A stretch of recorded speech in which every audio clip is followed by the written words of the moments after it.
Hallo meine Lieben, heute habe ich was für euch, was nicht ganz neu ist vom Thema her, weil Siebdruck habe ich euch ja schon des Öfteren auf meinem Kanal gezeigt. Das war aber bisher einfach mit einem Siebdruckrahmen, zum Beispiel von Speedball, wo ich dann mit Vinylfolie oder auch mit Flexfolie oder auch mit den Stencils von Icon Art quasi den Siebdruck gemacht habe. Heute habe ich ein bisschen was anderes, und zwar ist es ein Siebdruckrahmen, den wir mit dem Laser quasi machen können oder das Motiv lasern können und das dann auch ein permanentes Sieb ist. Und ja, wie das Ganze funktioniert, das wollte ich euch heute zeigen. Es wird ein bisschen ein längeres Video, weil ich versuche, so viele Informationen wie möglich reinzunehmen, damit es vielleicht auch für andere hilfreich ist, die jetzt einen Siebdruck machen, nicht eben mit diesem Laserrahmen, sondern auch mit anderen, damit ihr da vielleicht auch das eine oder andere für andere Verfahren mitnehmen könnt. Mehr dazu seht ihr auch gleich nach dem Intro.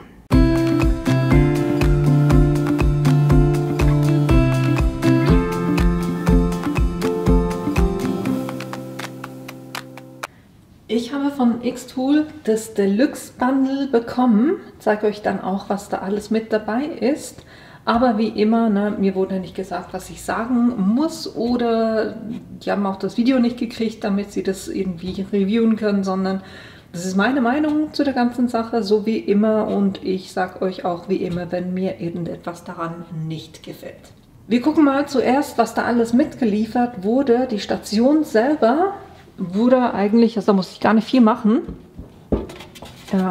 Moment. So. Das wurde so geliefert. Das Einzige, was ich noch dran machen musste, war hier oben dieser zum Drehen. Den musste ich reindrehen. Und hier auf diesem Holzbrett drin habt ihr hier diese Elemente. Und da müsst ihr einfach drauf gucken, dass die schön hier drauf sitzen. Bei den Magneten haften an der ganzen Platte, aber guckt einfach drauf, dass die hier an der richtigen Stelle sind, weil sonst funktionieren hier unten die Drehknöpfe nicht. Dann ist es drauf. Das ist eine Holzplatte, die klebt selber nicht. Hat schön ein Raster drauf, und hier vorne habt ihr auch Drehknöpfe, um das Ganze nach vorne und hinten zu bewegen, um das Ganze hier oben nach rechts und links zu bewegen und hier unten nach rechts und links zu bewegen. Hier vorne die Vorrichtung, um das Sieb dran zu machen. Ich habe eins schon vorbereitet. Das kann ich jetzt hier einfach einfädeln.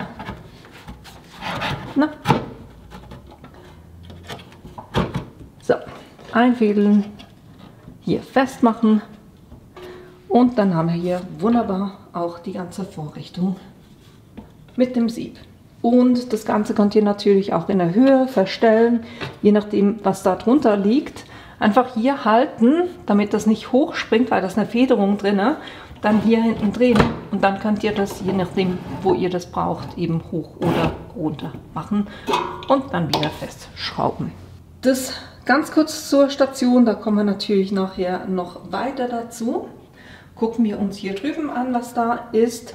Ihr habt eine Bedienungsanleitung, die sieht extrem dick aus, aber das ist einfach, weil es in sehr vielen verschiedenen Sprachen ist. Der deutsche Teil ist gar nicht so groß, aber wie immer schön beschildert, was ihr wie machen müsst. Also wie gewohnt, die Anleitung von Xtool, finde ich wirklich, sind immer super gemacht. Das kleine Teil war einfach das, wo der Noppen drin war, und auch hier ist schön angezeigt, wo ihr das reinmachen müsst. Dann habt ihr im Deluxe Bundle 4 Rahmen, also solche dieser Metallteile, 4 davon. Und da habt ihr auch dann die Verstrebungen hier drüben, jeweils 2 kurze und 2 lange, um das Sieb zu befestigen. Dann habt ihr hier jede Menge Siebe mit dabei. Das sind 4 Pakete, genau, jeweils 3 Siebe. Dann habt ihr auch schon Farben hier oben, 2 gelbe, 2 blaue, 2 rote, 2 schwarze. Dann einmal Glitzer Silber, Glitzer Gold und dann sogar noch ein Glow in the Dark. Das heißt, es ist die Farbe, die im Dunkeln leuchtet. Hier seht ihr auch schön drauf, dass das fürs Bedrucken mit also von T-Shirts oder von Stoffen ist. Dann gucken wir uns die andere Seite an. Da habt ihr eben die ganzen Verstrebungen, um das Sieb festzumachen. Dann habt ihr hier eine Matte, die auf beiden Seiten klebt und die verwende ich meistens, also wenn ich ein T-Shirt presse, dann verwende ich die Holzmatte. Es gibt solche, die kurz so ein bisschen mit einem 3M-Spray einsprühen, damit das T-Shirt ein bisschen haftet und dann nicht mit dem Sieb hochkommt, wenn man dann nochmal nachpressen will. Genau. Die Matte verwende ich eher, wenn ich zum Beispiel eine Tasche drauflege, etwas, was ich nicht drüber stülpe, verwende ich dann die Matte. Dann haben wir hier ein Rakel und das hat auch eine super Vorrichtung, weil hier vorne ist ein Magnet, das heißt es haftet hier, das heißt wenn ich es gerade nicht verwende, kann ich das wunderbar da platzieren, aber es haftet auch zum Beispiel hier hinten. Von der Breite her ca. 22,5 cm. Dann haben wir einen Spachtel, Metallspachtel, das ist super. Dann habt ihr auch schon zwei Testsachen mit dabei. Das ist einerseits ein Jutebeutel und Karton. Und der Jutebeutel ist halt einfach, er ist sehr stark strukturiert. Da müsst ihr dann gucken, ob ihr mit dem starten wollt, weil das ein bisschen, je strukturierter ein Material ist, desto schwieriger ist es.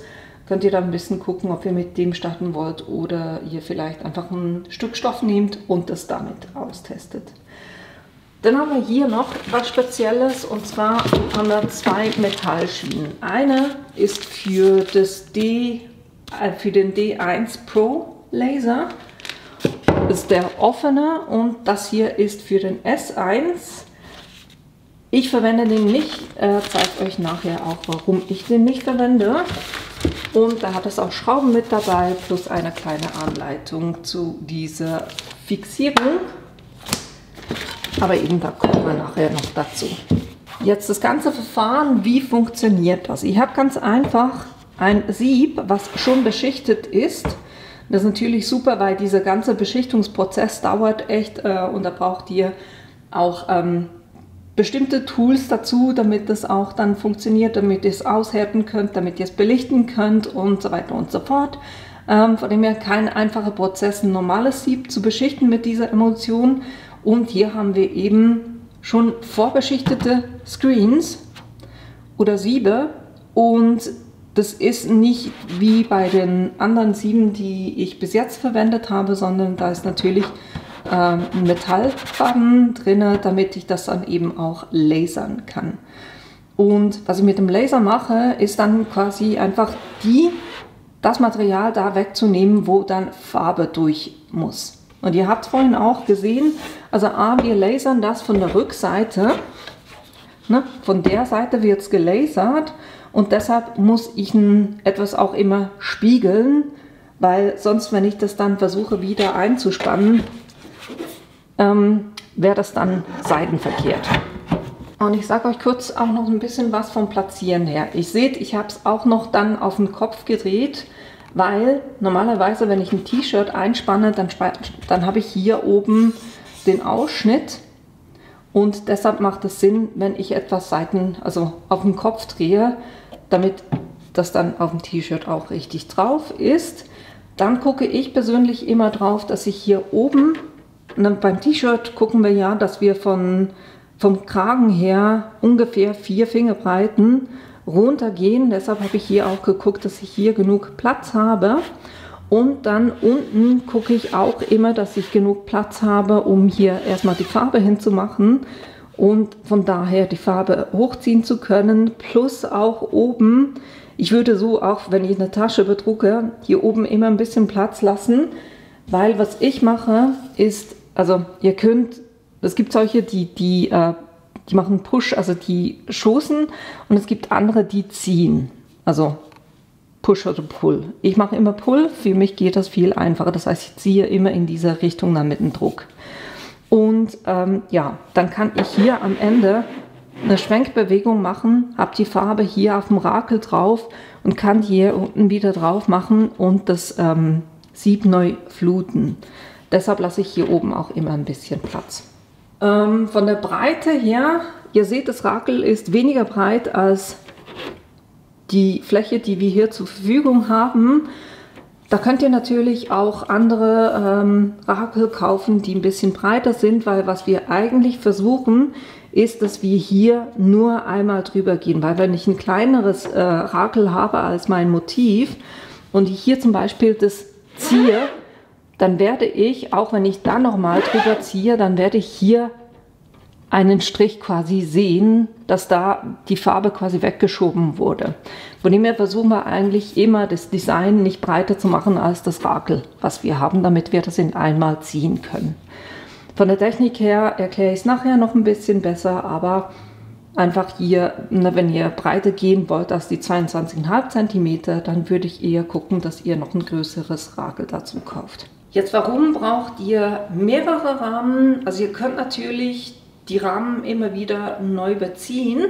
Ihr seht, wir haben mehr Siebe, als dass wir Rahmen haben. Die mehrere Rahmen ist ganz einfach, wenn ihr mehrfarbig drucken wollt, dann macht ihr pro Sieb eine Farbe. Und das heißt, wenn ich jetzt zum Beispiel zweifarbig etwas drucken will, dann müsste ich auf einem Sieb eine Farbe haben und auf dem anderen Sieb die zweite Farbe. Und deshalb, wenn ihr mehrfarbig drucken wollt, dann ist es immer besser, mehrere Rahmen zur Verfügung zu haben. Weil beim Basispaket habt ihr einen Rahmen plus 3 Siebe mit dabei und die Hälfte der Farben. Ja, das ist so ein bisschen der Unterschied bei der ganzen Geschichte. Hier unten das Ganze drehen hilft vor allem auch, wenn ihr eben mehrfarbig dann druckt. Ihr werdet es dann sehen, ich mache es ein bisschen anders, dass ich Passmarken quasi auf den Screen drauf mache und dann kann ich hier dann fein ajustieren, wo ich das gerne haben möchte. Vielleicht auch von der Farbe her, ich arbeite normalerweise mit den Farben von Speedball. Da habt ihr eben auch das T-Shirt, das heißt, das ist für Stoffe gemacht. Aber ihr habt dann eben auch Farben, wo Blätter drauf sind, die sind dann für eben Karton oder Papier, wo ihr besser drucken könnt, weil die dickflüssiger ist. Weil das Papier kann es ja nicht so aufsaugen wie zum Beispiel ein T-Shirt. Von dem her arbeite ich tendenziell eher mit den Speedball-Farben. Und von den Farben her auch noch, dort war jetzt kein Weiß dabei. Ihr müsst einfach gucken, wenn ihr etwas auf Schwarz druckt, dann habt ihr so mehrere Möglichkeiten. Schwarz ist immer so ein bisschen heikel oder Weiß auf Schwarz zu gehen oder mit hellen Farben auf Schwarz zu gehen, weil die immer so ein bisschen, das Schwarz noch ein bisschen durchkommt, das heißt, die nicht ganz deckend ist. Da gibt es mehrere Möglichkeiten. Ihr macht zuerst einfach eine weiße Schicht, trocknet die kurz ein bisschen und geht dann zum Beispiel mit einem Gelb drüber. So habt ihr diesen weißen Unterton und das Gelb leuchtet nachher noch besser. Wenn ihr pur weiß machen wollt, dass ihr eben einmal das Ganze druckt und dann das kurz antrocknet und dann nochmal druckt, das ist eine Möglichkeit.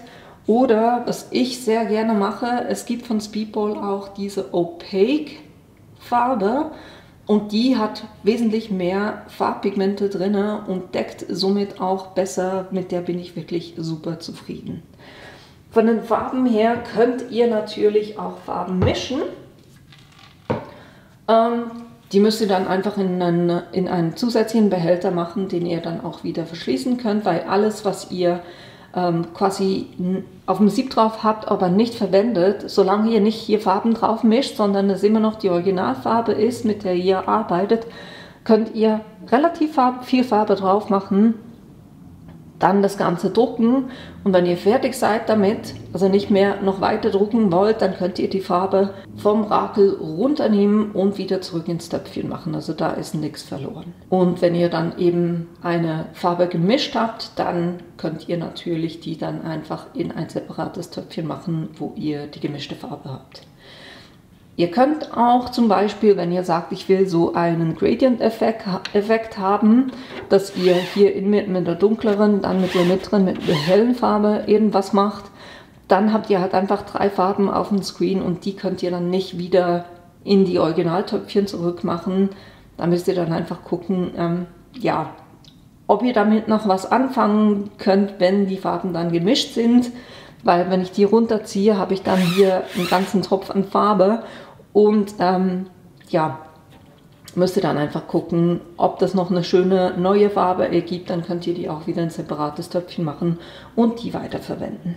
Was ich sehr gerne mache, jetzt gerade hier seht ihr, dass ich dann relativ nah am Rand bin. Oben und unten habe ich nicht so das Problem, aber was ich sehr gerne mache, einfach weil es fürs Putzen ein bisschen einfacher geht, ist, dass ich den Rand kurz mit ganz normalem Malerkrepp abtape und dann geht es auch ein bisschen einfacher dann, um das Ganze zu reinigen.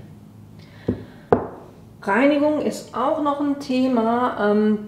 Die Speedfall-Farben plus auch die von Xtool sind wasserbasierte Farben.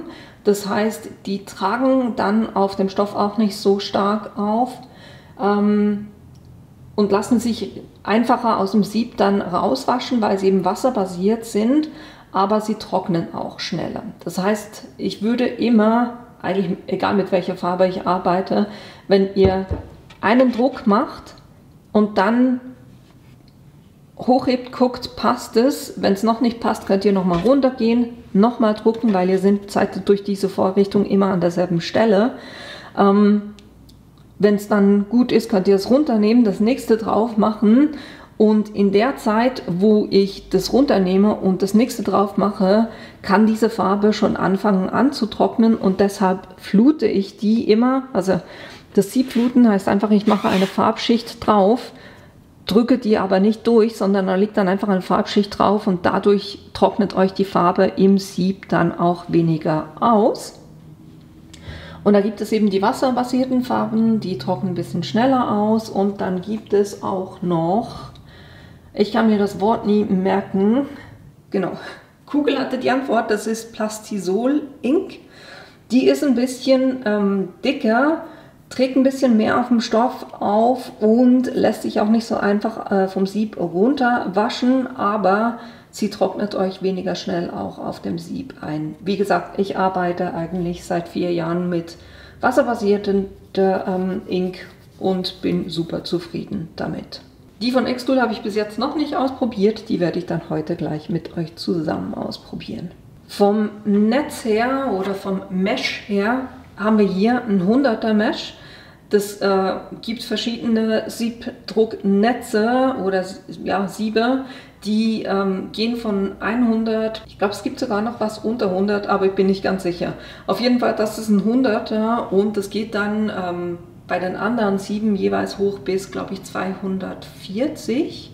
Und je höher diese Zahl ist, desto enger ist es oder engmaschiger ist das Netz und desto weniger Farbe geht durch. Das heißt, wenn ich etwas sehr Filigranes machen will, ist es eigentlich besser, eine hohe Anzahl von dieser Dichte zu haben. Das heißt zum Beispiel ein 240er, auch gerade wenn ich versuche, ein Halfton-Design zu drucken. Das werde ich dann irgendwann auch noch ausprobieren mit diesem Netz hier, mit dem 100er.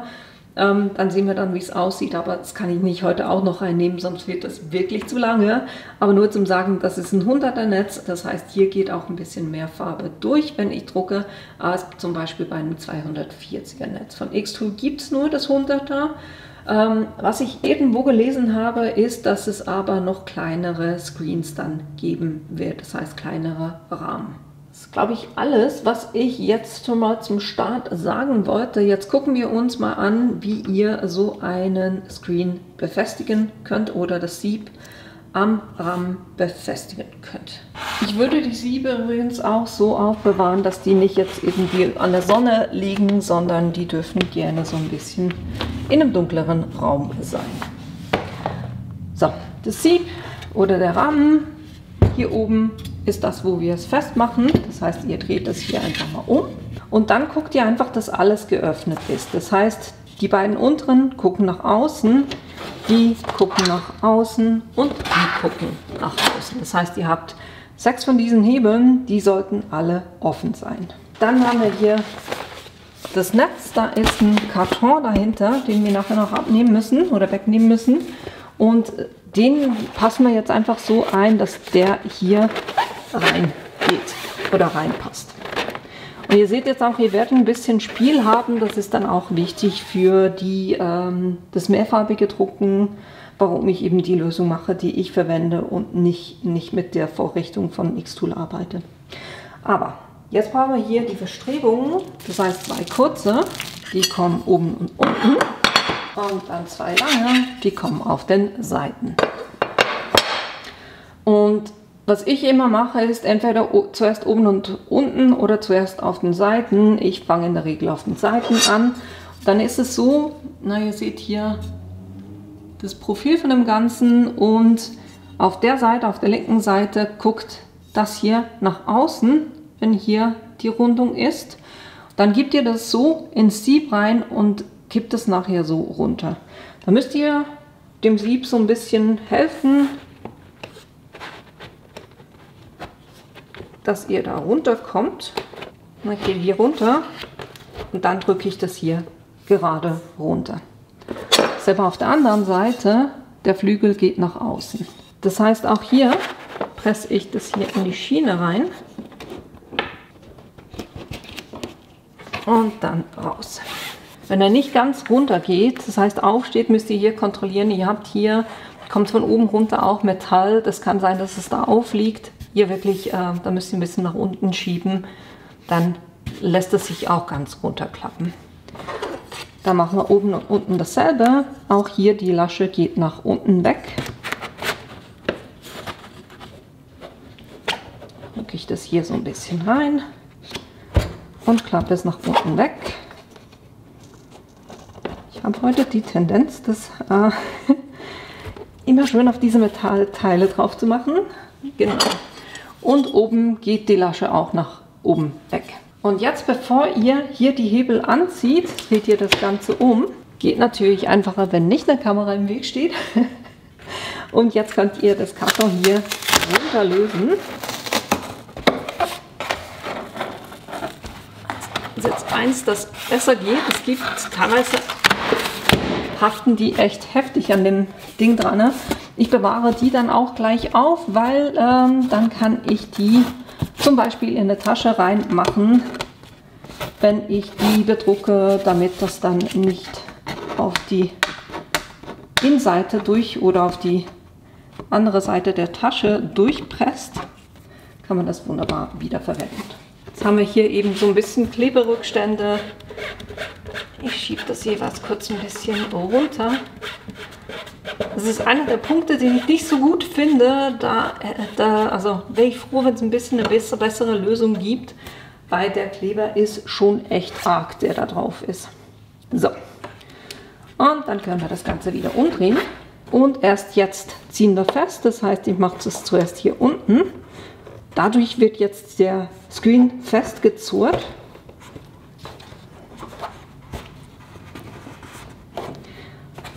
Und dann auch die Seiten.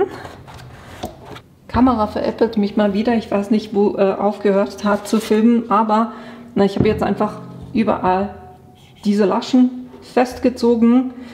Eine ließ sich fast nicht festziehen. Da habe ich das nochmal gelöst auf beiden Seiten und dem Sieb so ein bisschen mehr Platz gegeben. Genau. Damit es dann auch ein bisschen besser funktioniert. Und wenn es eben bezogen ist, dann müsste das so klingen. Quasi trommelfest. Jetzt lasern werden wir es eben von der Seite, quasi von der Rückseite, und zum Drucken verwenden wir dann die Seite hier. Und ich würde sagen, wir gehen mal zum Laser rüber, dann kann ich euch zeigen, wie ich das Sieb reinmache. Einen einfarbigen Druck habe ich schon gemacht. Ich werde jetzt gleich den zweifarbigen Druck machen, das heißt, ich bereite noch ein zweites Sieb kurz vor und zeige euch dann, warum ich eben dieses Teil hier nicht verwende. Ich habe jetzt den Laser geöffnet, mache das Modul ganz hinten hin und dann wäre das Ziel eigentlich, dass ich das Element hier mit diesen beiden Schrauben hier befestige. Das funktioniert aber nur, wenn ich die Erhöhung nicht eingebaut habe. Und ja, dann müsste ich jetzt das Ganze umbauen, wieder ohne Erhöhung, damit ich das machen kann. Und das will ich nicht jedes Mal machen. Das ist eine. Das andere ist auch, das wäre eigentlich eine Hilfe, weil ich kann dann einen Screen hier reinmachen, dass wenn ich zwei Farben dann lasere, dass beide Screens an derselben Stelle sind und so das aufeinander passen würde so per se Sinn machen, aber wenn ich dann einen Screen, das heißt das Sieb, aus dem Rahmen rausnehme und später wieder einsetze, dann habt ihr gesehen, das hat ein bisschen Spiel und deshalb würde es das wieder verschieben. Von dem her macht es für mich keinen Sinn und deshalb verwende ich das auch nicht, sondern ich werde mit Passmarken arbeiten. Was ich mir aber angeguckt habe, ihr seht es dann auch, wenn ihr den Siebdruck auswählt im Creative Space, dann sagt er euch, ihr sollt das Element rechts platzieren. Und ich habe mir dann einfach angeguckt, wenn es hier auf den Schrauben wäre, wo würde mein Screen landen? Und bei mir sind es einfach quasi 2 Reihen von diesen Waben. Da weiß ich, dass das da gut platziert ist, respektive ich habe dann gesehen, dass es hierhin praktisch anschlägt mit dem Screen. Von dem her habe ich dann einfach geguckt, dass ich die unterste Stelle vom Screen hier an diese Linie dran schiebe und da passt es eigentlich. Ich weiß nicht, ob euch das vorhin aufgefallen ist, dass mein Motiv nicht mittig ist und beim ersten, als ich das versucht habe, mit dem 40 Watt Modul kommt ihr nicht bis ganz hinten. Der Screen steht hier irgendwo an und bis dahin kommt ihr mit dem Modul nicht und deshalb werde ich das jetzt bei dem so machen, dass ich den möglichst auf diese Seite schiebe und anstatt die Markierung im Creative Space drinne zu verwenden, dass ich eine Eckpunktmarkierung mache und das dann versuche so mittig wie möglich zu platzieren. Das heißt, ich habe das Wabengitter drinne, das schiebe ich ganz nach rechts, dann gucke ich hier, dass das Ende des Screens hier auf dieser Linie liegt, das Ganze möglichst auf der Seite und ja, dann kann ich das eigentlich wunderbar lasern. Und jetzt natürlich auch wichtig, wie ihr es reinmacht. Also das hier ist die obere Seite. So mache ich das jetzt rein. Und dann eben gucke ich, dass das hier hinten quasi an der Linie liegt und hier ganz an Rahmen anliegt. Und das ist dann eben auch wichtig, um das im Creative Space dann richtig zu machen. Eben weil wir von der Rückseite jetzt das lasern, müssen wir das Ganze spiegeln. Plus weil hier oben ist und ich will, dass der Kragen vom T-Shirt jeweils hier ist, gucke ich auch von der Orientierung her, dass der obere Teil von meinem Motiv hier liegt und nicht auf der rechten Seite, das heißt links. Na, den Laserkopf mache ich kurz in die Mitte, damit ich die Abstandmessung machen kann und dann gehen wir eigentlich schon rüber auf den Creative Space, respektive eine Frage, die ihr sicher auch haben werdet, hätte ich eine von Anfang an sagen können. Das Ganze funktioniert, ihr seht von der Größe vom Screen her mit dem S1, es funktioniert mit dem D1 Pro und es funktioniert auch mit dem P2. Natürlich könnt ihr da auch einen anderen Laser, das muss nicht zwingend eine von Xtool sein, da müsstet ihr dann einfach selber herausfinden, mit welchen Einstellungen ihr das Ganze lasert, aber nur zu sagen, ihr könntet die Screens auch mit einem anderen Laser verwenden. Aber wenn wir jetzt bei der Xtool-Serie bleiben, eben die 3 funktioniert es sicher, mit dem M1 rein theoretisch ja, aber da müsstet ihr auf jeden Fall die Erhöhung haben, weil sonst liegt ihr... Das ist dann zu hoch, um den Abstand zu haben zum Laserkopf und ihr müsstet es quasi auch vorne und hinten durch die Erhöhung, also da müsstet ihr quasi offen lassen, damit das Teil dann in der anderen Orientierung rausragen kann, weil das hat in der Länge so einfach keinen Platz. Wie gesagt, eben, es kann sein, oder ich habe gehört, dass es noch kleinere Screens geben wird, dann würden die dann, denke ich mal, dann sicher auch für im M1 drinne Platz haben. Das von den Lasern her. Jetzt gehen wir aber eben in den Creative Space. Wenn ihr im Creative Space drinne seid und eben den Laser verbunden habt, dann seht ihr hier Install the Frame Fixing Piece on the right side. Das heißt eben, dass ihr das auf der rechten Seite platziert, wenn ihr die verwendet und ja, dass ihr das Ganze dann auch spiegeln müsst. Passt für mich, weiß ich. Dann hier müssen wir auswählen, nicht laserflach, sondern Siebdruck. Und beim Material eben dieser Coated Screen 100er Mesh. Das ist der hier. Und dann wird euch quasi auch schon das angegeben, wie das gelasert wird. Perspektive. Ich mache das kurz auf Flächengravur. So müsste es eigentlich sein. Hat alles wunderbar eingestellt. Das heißt, es gibt mir dann eine Leistung von 40, Geschwindigkeit 253, Durchgang 1 und 200 Linien pro Zentimeter. Jetzt habe ich hier ein zweifarbiges Motiv und eben, ich mache jetzt kurz hier das Orange, sage ich gleich verschmelzen, damit es schön geebnet ist, und dann dasselbe mit dem Violetten. Kann ich eigentlich auch schwarz machen, weil das wird bei mir schwarz sein. Und da sage ich auch gleich ebnen. Sieht so aus, als ob das tatsächlich alles zusammenhängt. Wunderbar. Gut. Haben wir das. Und damit ich das einpassen kann, brauche ich noch Quadrate. Jetzt machen wir das aber zuerst gleich mal an die richtige Stelle. Oder zuerst mal in die richtige Größe. Das heißt, ich will das gerne haben auf 22 cm.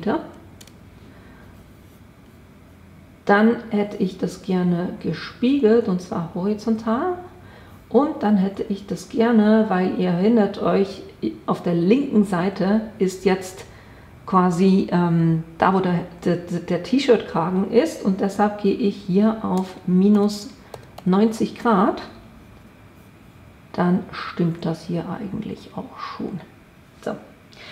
Jetzt, ich weiß nicht, ob ihr es erkennen könnt, aber hier hat es einen grünen Rahmen. Und das ist da, wenn ihr dieses Attachment verwenden würdet, würde da der Screen liegen. Ich verlasse mich aber nicht darauf und ja, gucke jetzt einfach mal, ich mache kurz eine 2-Punkt-Messung, damit ich das dann richtig platzieren kann. Ah ne, sorry, zuerst Abstand messen. So, dann wissen wir schon mal den Abstand. Jetzt nochmal Markierung starten und ich sage Rechteck und sage Markierung starten.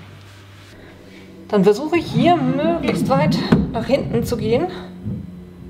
Und hier hat es ja eine Metallstange.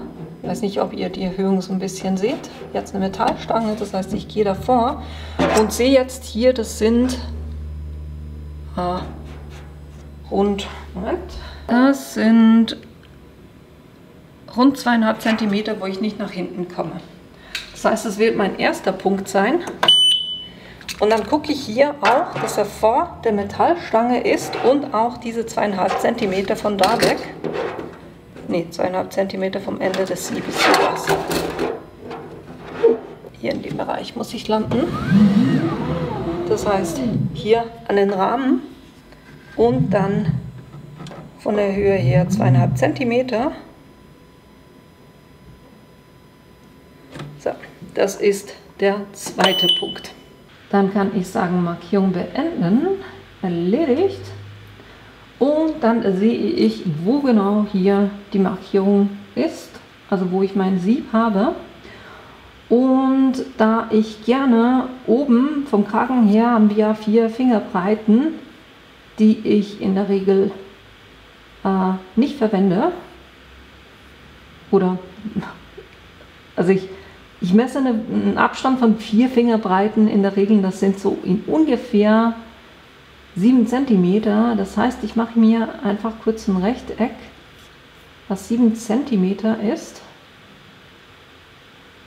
von einem Ende von dem Rahmen, den ich jetzt gerade festgelegt habe, zum anderen. Hebe hier kurz das auf und sage von der Breite her 70 mm. Voilà. Dann weiß ich nämlich, wo ich mein Design hier platzieren kann.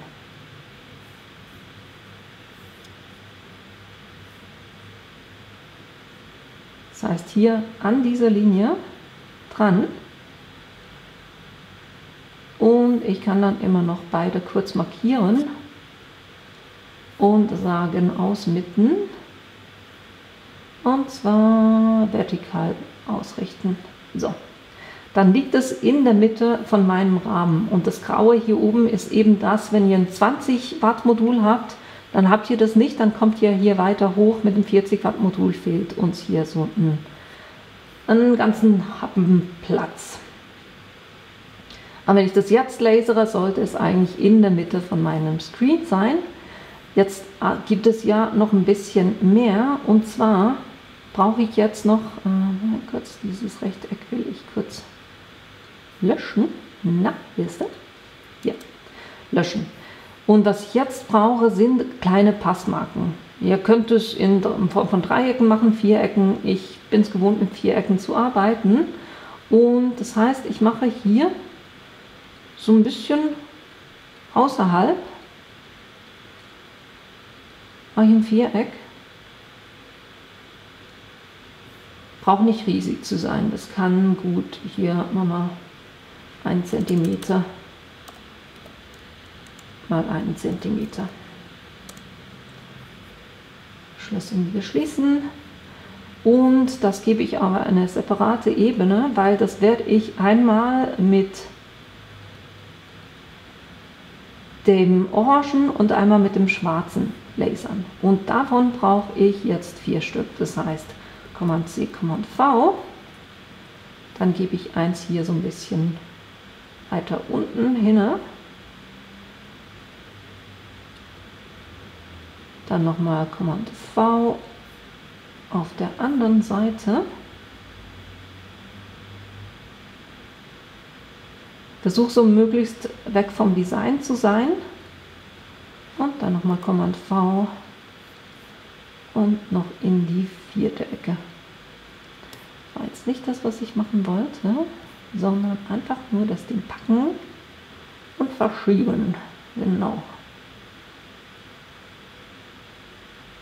So, und natürlich müssen die alle auch auf Gravur sein.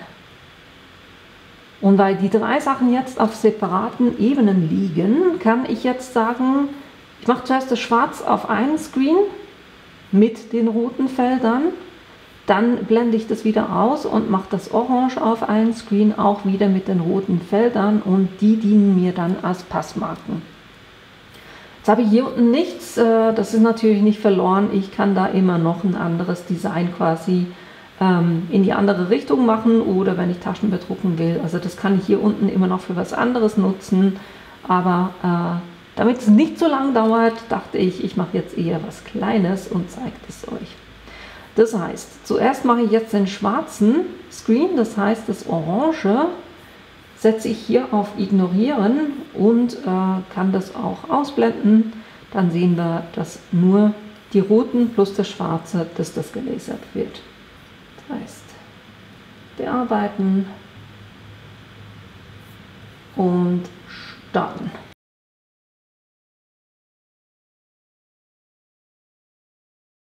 So, das waren jetzt rund 27 Minuten.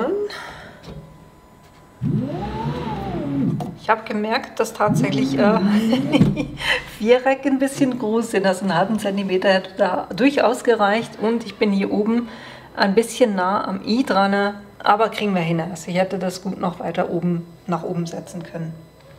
So, jetzt denkt ihr euch vielleicht, ne, das sieht man ja gar nicht durch. Das hat nicht richtig gelasert, aber es ist ganz einfach der Staub, der drauf liegt. Da nehme ich einfach ein feuchtes, weiches Tuch und wische das ganz einfach weg.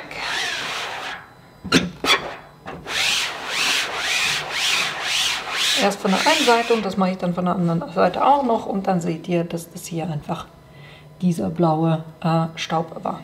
Und so seht ihr, dass das wunderbar gelasert hat. Das heißt, wir sehen komplett durch. Jetzt haben wir ja hier noch eine zweite Farbe. Das heißt, ich lege den Screen genau gleich wieder rein, wie der vorher war. Das heißt, hier unten quasi an die Linie dran und hier ganz hier ranschieben. Und das Design ist ja quasi immer noch an derselben Stelle. Von dem her kann ich jetzt ganz einfach das andere Design noch aktivieren. Das heißt, hier kann ich sagen, okay, dann blende ich die schwarze Ebene, sage ich ignorieren und blende die aus. Genau. Dafür nehme ich die Orange, blende die wieder ein und sage hier Ausgabe. Und das alles liegt immer noch an der genau derselben Stelle und somit auch die Vierecke. Genau. Und somit kann ich hier sagen, bearbeiten. Und das auch noch lasern lassen. Somit ist auch der zweite Screen fertig. Natürlich auch mit diesen Mammut-Vierecken, aber die musste ich jetzt so lassen, sonst hätte es nicht gepasst. Das war jetzt, das wesentlich kleiner ist. Ne, das andere hatte 27 Minuten, das erste hatte 1 Stunde und 8 Minuten gedauert. Das zweite jetzt von dem hier war 27 Minuten und das hier war jetzt tatsächlich nur noch 9,5 Minuten circa. Von dem her, je kleiner das Ganze ist, desto schneller geht das natürlich auch. Und dann sieht man auch hier wunderbar durch. Ne? Hat auch wunderbar funktioniert. So, ich würde sagen, wir starten zuerst mit dem großen Design. Da habe ich das Sieb schon drin. Und was ich hier mache, weil ich werde das auf Taschen aufbringen, da bringe ich die Matte drauf. Und die hat auf beiden Seiten eine Schutzfolie. Eines ist in Inch und das andere in Zentimeter. Da ich mich am Zentimeter orientiere, nehme ich natürlich die Zentimeterseite. Und dann kann man dann hier die schön passend auf die Holzplatte drauf machen. Gesagt, getan. Gucken, dass keine Luftblasen runter sind. Und dann können wir die obere Abdeckung auch wegnehmen. Dann klebt die hier schön. Die Abdeckung natürlich nicht wegschmeißen, weil die brauchen wir nachher wieder, wenn wir die nicht im Einsatz haben.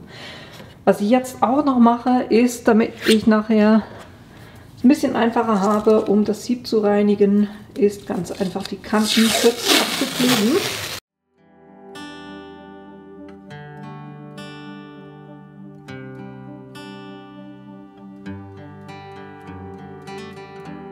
Never knew that it could feel this way when.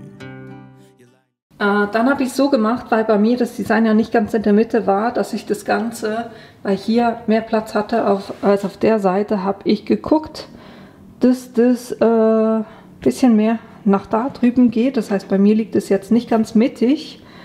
Dafür kann ich dann aber die Tasche mittig auflegen und dann sollte es wieder richtig sein, weil ich eben hier an den Schrauben gedreht habe und das Ganze oben und unten hier rüber verschoben habe. Ich verwende 2 verschiedene Taschen. Wir versuchen jetzt zuerst die von Xtool. Ich gebe die einfach schön mittig drauf. Ich mache da gerne einen Karton rein, einfach aus dem Grund, dass das dann nicht durchdrückt. Und der Karton sollte natürlich dann auch mittig liegen, damit ich denselben Gegendruck quasi habe. Und für das erste Projekt, also dieses Sieb hier, verwende ich jetzt die Speedball-Farbe einfach aus dem Grund, weil ich mich die gewohnt bin und dann kann ich es für mich am besten vergleichen, wie das ist im Vergleich zu dem, was ich bis jetzt gemacht habe mit den anderen Sieben. Das heißt, ich nehme hier einfach die schwarze Fabric Speedball-Farbe.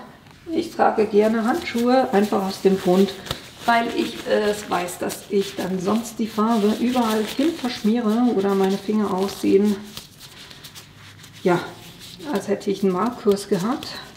Von dem her trage ich gerne Handschuhe und ich würde euch anraten, egal welche Farbe ihr verwendet, dass ihr die am Anfang kurz rührt, dass sich das alles wieder schön vermischt. So, und dann kann ich hier oben wirklich genug Farbe drauf geben. Nicht knausrig sein, weil eben die könnt ihr nachher auch wunderbar wieder zurückgeben ins Töpfchen. Und gucken, dass ihr von Rand zu Rand genug Farbe habt, dass ihr das ganze Design auf der ganzen Linie abdeckt. So, und jetzt ist wichtig, dass ihr das Ganze wie ein Butterbrot, also einmal, sorry, den Druck haben wir gar nicht angeguckt. Ich bin jetzt hier noch zu weit oben, also ich muss ziemlich runterdrücken, dass das Kontakt hat. Das heißt, hier Gegendruck geben, ein bisschen runter und dann lasse ich wieder ein bisschen hoch. Also es sollte nicht direkt auf der Tasche liegen, das ist jetzt immer noch zu tief. So, das heißt, wenn ich hier runter drücke, sollte ich Kontakt haben mit der Tasche, aber es sollte in relaxem Zustand nicht auf der Tasche drauf liegen. Upsi. Und dann nehme ich das Rakel und gehe quasi im, also ihr könnt es auch so ein bisschen anheben und hier gebe ich jetzt nicht Druck drauf, sondern ich bestreiche das so wie ein Butterbrot, wirklich leicht einfach.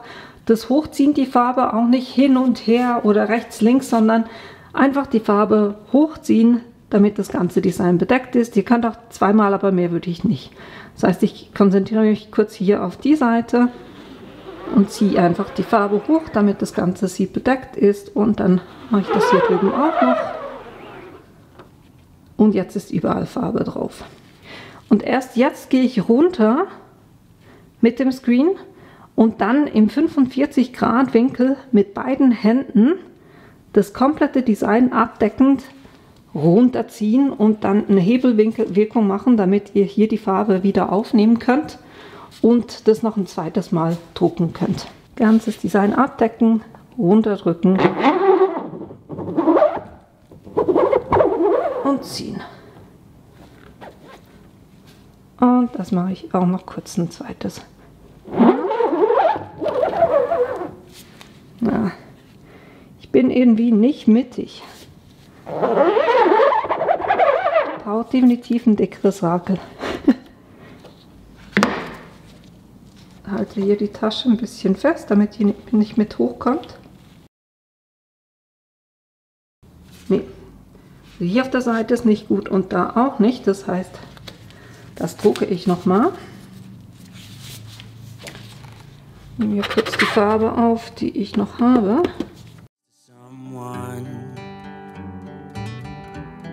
You don't even need to play pretend, 'cause you find the way you are. I wanna know you better.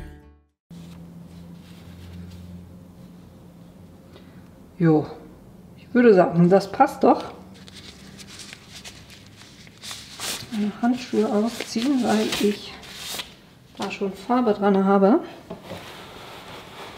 Das heißt, ich kann das jetzt runternehmen und das beiseite legen und das trocknen lassen. Und genau dasselbe mache ich jetzt noch mit zwei weiteren Taschen. Give me every detail. I won't judge you, as you know. I could stay forever.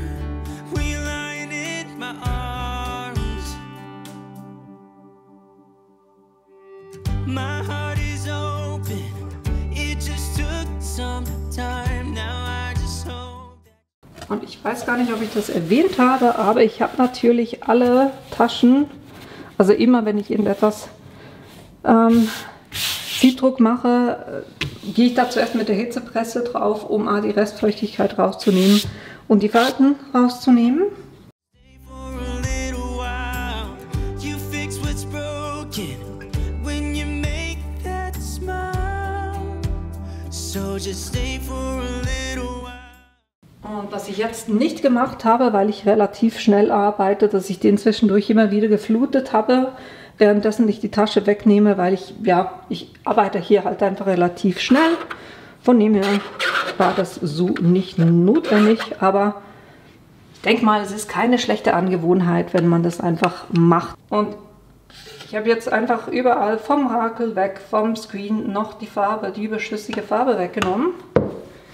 Dann schließe ich meine Dose natürlich, weil die eben austrocknen kann, weil es eine wasserbasierte ist. Und wasche jetzt das ganze Sieb aus.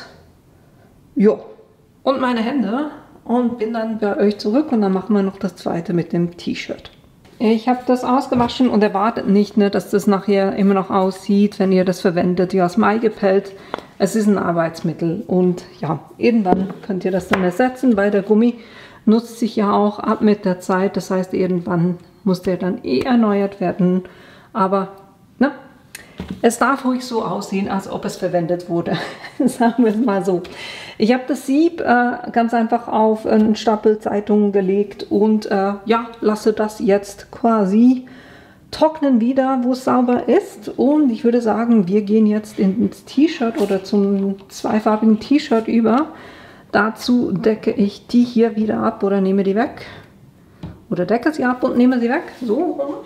Und die Matte könnt ihr natürlich genau gleich wie eure Schneidematte auch mit zum Beispiel einem 3M-Spray erneuern, ne? Wenn die Klebekraft nicht mehr da ist. Das T-Shirt habe ich natürlich auch vorgepresst.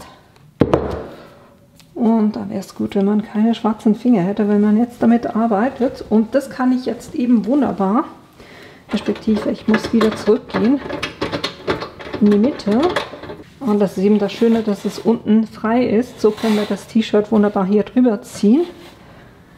Und ich habe gesagt, na, ich sage es auch, wenn ich was nicht gut finde. Und zwar hier ist es so, dass diese Holzkante, die wurde nicht oder nur sehr wenig abgeschleift. Und dadurch ist die extrem rau. Wäre natürlich von Vorteil, wenn man da Textilien drüber zieht, wenn die nicht so rau wäre. So, jetzt gucke ich mir natürlich an, dass das schön mittig liegt hier. Und hier oben gucke ich eben, dass der Rand quasi hier vorne endet. Das Perfectly nehme ich in Gold und das Imperfect in Schwarz. Machen wir es so. Und ich starte mit dem Gold. Hier natürlich auch, ne, rührt das am Anfang wirklich gut, dass das eine gute Konsistenz hat. Ich merke schon, dass es ein bisschen flüssiger ist als das Schwarz. Bin mal gespannt, wie gut es dann jetzt mit einem 100er Mesh funktioniert, wenn das so flüssig ist. Wobei, wenn man es gut rührt, wird es wieder besser. Somit nehmen wir den ersten Screen, respektive den zweiten. Der erste war ja der schwarze.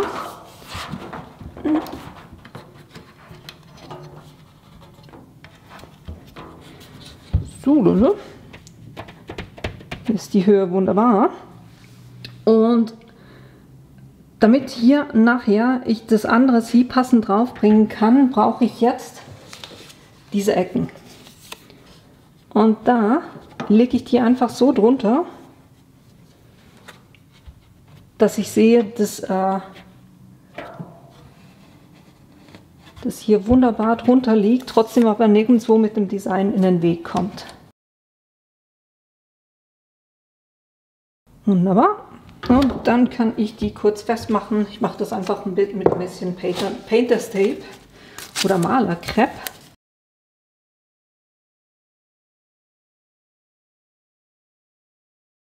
Mal kontrollieren. Liegt alles auf dem Zettelchen. Und jetzt kann ich hier wunderbar, da muss ich jetzt nicht das ganze Sieb, sondern ich sehe ja, hier sind die Herzen. Da gebe ich ein bisschen Farbe hin. Und dann haben wir hier das Imperfectly. Brauche ich echt nicht viel Farbe. Dann können wir auch hier wieder Screen anheben, den fluten. Ohne viel Druck runter und dann ziehen. Dann auch noch ein zweites Mal drüber. Gucken wir uns das Ganze an. Respektive, bin jetzt super, ne? Natürlich muss ich an diesem kleinen Eckchen auch ein bisschen Farbe haben. Sonst wird das nichts, dass ich das nachher sehe. Gehe ich jetzt nur kurz so mit einem kleinen Rakel drüber.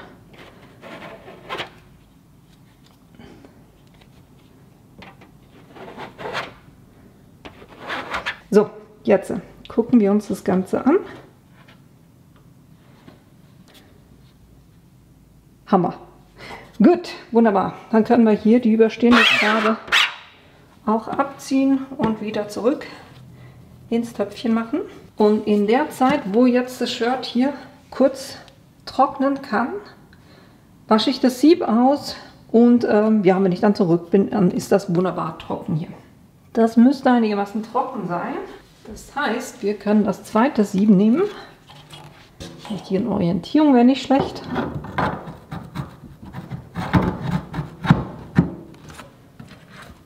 Festmachen. So, und jetzt müsste das einigermaßen richtig sein. Und ich kann jetzt wirklich anhand der Vierecke überprüfen, ob das richtig liegt. Und jetzt kann ich eben hier unten an diesen Rädchen drehen. Das passt. Wunderbar. So. Und die brauche ich jetzt eigentlich gar nicht mehr. Weil das war ja nur zum Kontrollieren. Und wenn ihr mehrere Shirts macht, dann würdet ihr ja sehr wahrscheinlich jetzt einfach zuerst den ersten Screen machen, den beiseite legen, dann den zweiten Screen machen, das nächste T-Shirt und so weiter und so fort. Und dann hilft es eben auch, wenn ihr die jetzt abdeckt, weil dann, wenn ihr das zweite T-Shirt dann mit schwarz macht, könnt ihr diese Kleber hier einfach wieder wegnehmen. Und dann habt ihr trotzdem freie Sicht. Wenn jetzt hier dann schwarze Farbe drüber wäre, dann würdet ihr nichts mehr sehen, weil da hier schwarz dann das überdecken würde. Von dem her macht das auf jeden Fall Sinn, die hier kurz abzudecken. So, und dann nehmen wir auch das Schwarz von Xtool diesmal. Und hier jetzt natürlich auch das Ganze kurz rühren. Das hat jetzt eine wesentlich dickere Konsistenz als das Gold. Und dann kann ich das hier ganz einfach entlang des Schriftzuges drauf machen.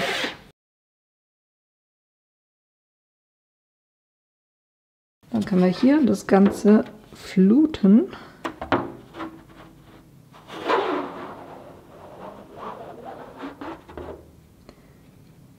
Runter machen und dann drucken.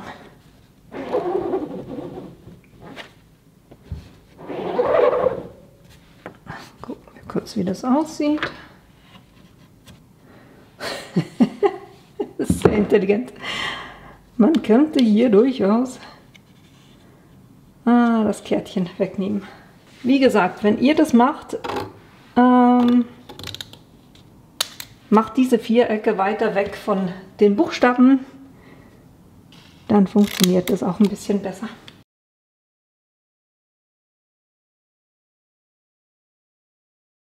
Es ist immer gut, wenn mir solche Sachen passieren, dann passieren sie dann euch nicht. Ich berühre jetzt hier das T-Shirt kurz gar nicht, weil ich meine ganzen Finger schwarz angefärbt habe.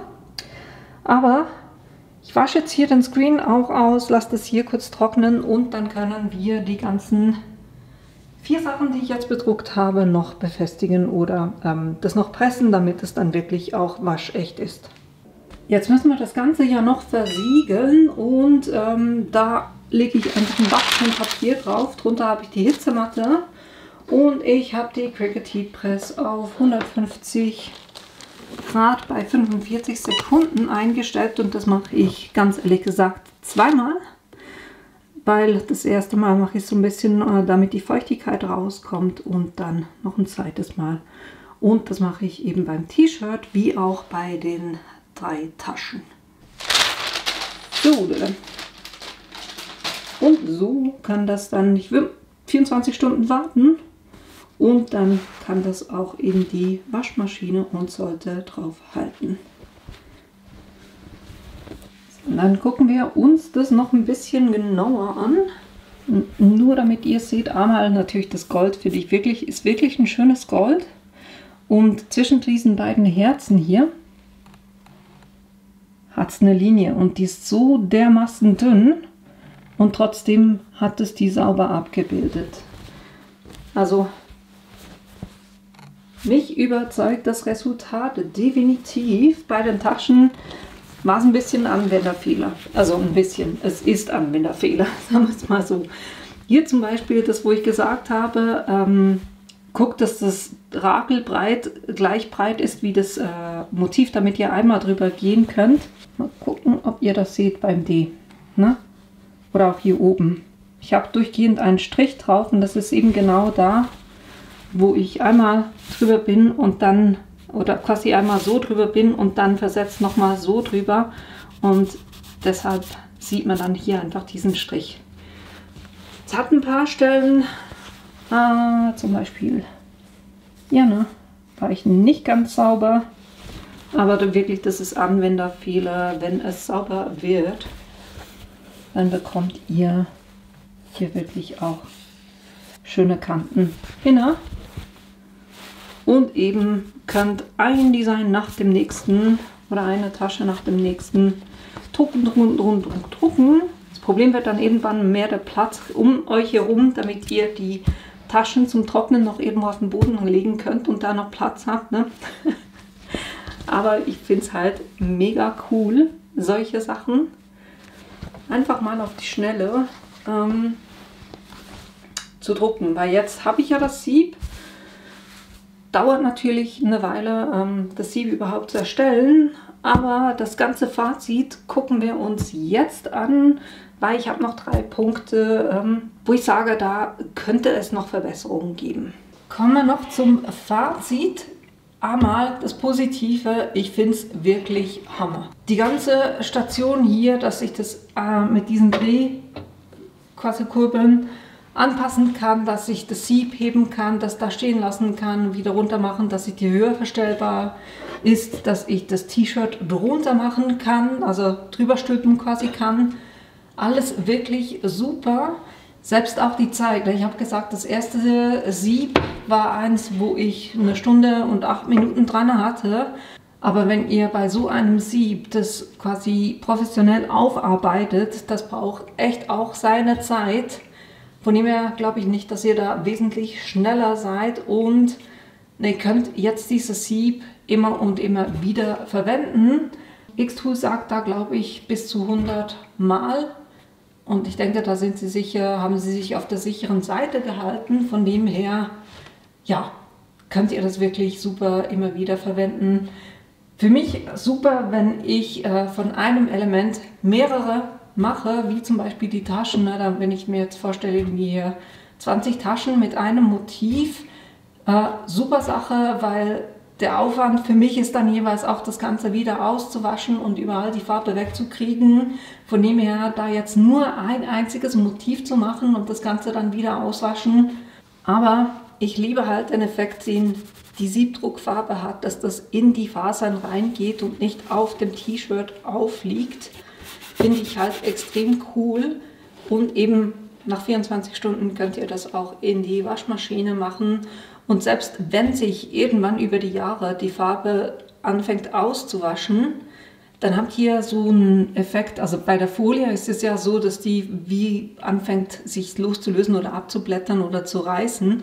Und hier habt ihr halt einfach so einen schönen Vintage-Effekt, weil sich die Farbe nur langsam löst.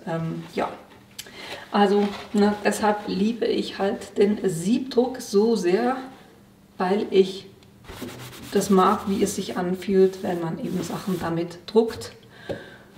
Jo, von dem her, ich bin ein Fan vom Siebdruck, ihr merkt's. Von der Größe her, ihr habt gesehen, dass ich teilweise das Sieb nicht ausgenutzt habe, aber was ihr auch machen könnt, ist, dass ihr verschiedene kleine Sachen macht und dann zum Beispiel, na, wenn ihr ein Element verwenden wollt, da wo das, was ringsherum liegt, es einfach abzukleben und dann nur dieses Element zu drucken, geht ja auch. Das habe ich hier tatsächlich auch geplant mit diesem Handmade with Love. Werde ich mir auf jeden Fall ein Sieb machen aber ich freue mich dann aber auch darauf, wenn dann ein kleineres Sieb auch noch kommt.